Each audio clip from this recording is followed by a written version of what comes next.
તો આજે એક સ્ટોરી કહીશ, જરાક સમજજો કે જ્યારે કોઈ છોકરાની લવ સ્ટોરી સક્સેસ નથી થતી ને, ત્યારે એ છોકરો બીજો છોકરો જેની સાથે એ છોકરીના લગ્ન થવાના છે એને કંઈક વાત કરતા કહે છે કે યાર એ પ્રેમ કરશે તમને, પણ તમે બસ એની સાથે રહેજો. ક્યારેક એ ઉદાસ હોય ને તો આમ ધીરેથી એના હાથમાં હાથ રાખજો. એના દુઃખમાં એના પોતાનાનો હાથ બંધાઈ જાય ને તો એના માટે તમારા હાથ આમ ફટ દઈને ખુલ્લા કરજો. એમ તો એ મુસીબતમાં કમજોર નહીં પડે, પણ આંસુ દેખાય ને ક્યારેક તો એની આંખો નીચે બસ ખાલી તમારો હાથ રાખજો.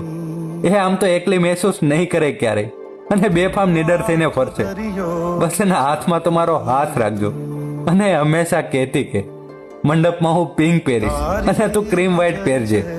બસ આ બધા અરમાનોની વચ્ચે થોડુંક તો ખોટું લાગ્યું યાર, પણ કશો વાંધો નહીં. તમે મારા આ દીવાને ચારે કોરથી હાથ ધરીને રાખજો. યારે પ્રેમ કરશે તમને.